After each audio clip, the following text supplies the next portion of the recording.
agree with the oppression and violence that Israel has imposed upon Palestine? Absolutely fucking not. Do I agree with what Hamas has done to Israel in retaliation and think that that's an act of heroism? Absolutely fucking not. We are live once again with America's favorite game show, Google is Free. I'm your host, GazaUnderAttack, and this is the show where our contestants try to use the free search engine Google to make some sort of sense out of the crazy videos that we see on the internet. Today's contestant is a man who believes the conflict between Israel and Palestine is much more complex than people realize. Everybody please welcome Joseph. What's up, Chad? I'm happy to be here. Okay, Joseph, so what we're going to do today is use Google to take you through a brief history of the conflict and see if by the end you still think it's as complex as you say it is. Oh, okay, but if I'm not Googling, then how do I win? Oh, that is a great question, Joseph. See, we've actually come up with a secret sentence for you to say, and if you've said that secret sentence by the end of the episode, you win the $10,000 prize. Oh, okay, that seems cool. Okay, Joseph understands the rules, so let's begin. We are all currently witnessing the very calculated ethnic cleansing of a people. And although the attack that's happening right now might seem like an eye-for-eye retaliation, it is in fact just an excuse that Israel is using to convince the public that their continued eradication of the Palestinian people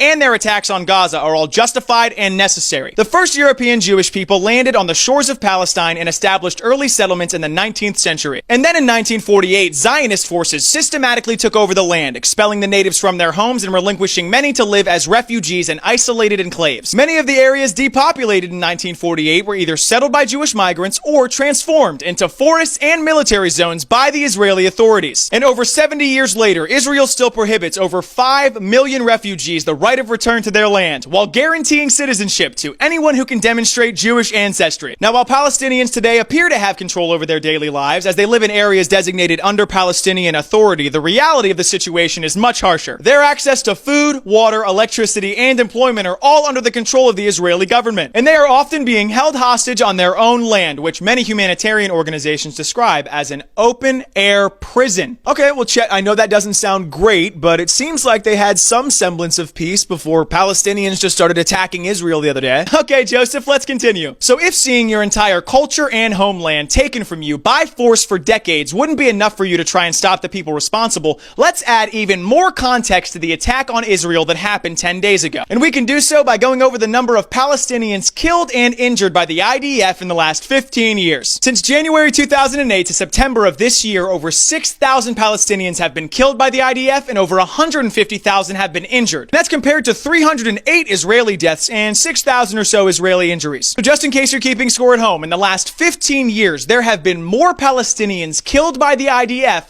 than Israelis who have been injured. And these deaths sometimes came by horrific means, and most occurred while Palestinian citizens were peacefully protesting for their freedom or not presenting an actual threat to anybody. And please remember, the death toll that we just went over only covers the last 15 years. Now, hearing all that context after being harassed and murdered for decades, all with the intention of removing your people from their land, would it not make sense that you would finally want to start fighting back? Okay, I guess that would make sense, but still, that brings us to right now. 10 days ago, an extremist group that I will not say the name of and who do not speak for millions of Palestinian citizens invaded the southern border of Israel and began attacking its citizens and its soldiers. In the wake of this attack, the Israeli government saw a chance to finally complete their decades-long plan of removing the last remaining members of a culture from their homes and their lives. And they began an all-out assault on Gaza and the innocent Palestinian citizens who live there. And they have not stopped attacking while trying to convince the public it's in the name of retribution against the extremist group that attacked them. In the past 10 days, the IDF has killed over 3,200 Palestinian citizens and wounded over 10,000 more. These are innocent people who, by Israeli law, couldn't even leave if they wanted to. From using white phosphorus to permanently maim or even kill some citizens, to using advanced military equipment to relentlessly and systematically bomb their towns, from their homes to their schools to their hospitals, reducing them to nothing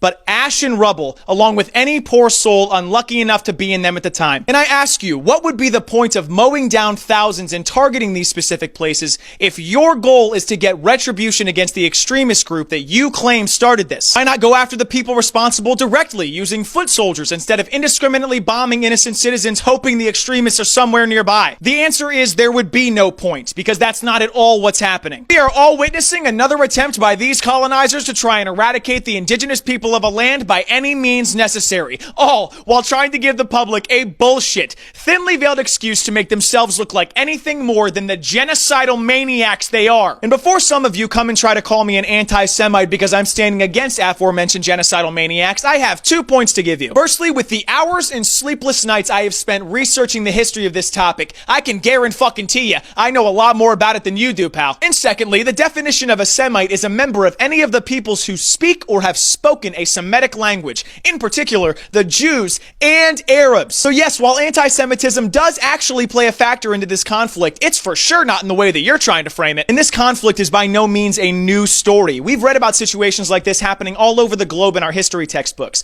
The only difference is, this time, the history is happening right in front of our faces, and it's up to you to decide which side of history you choose to be on. Well, Chad, I mean, I gotta say, when you put it like that, this situation's pretty black and white.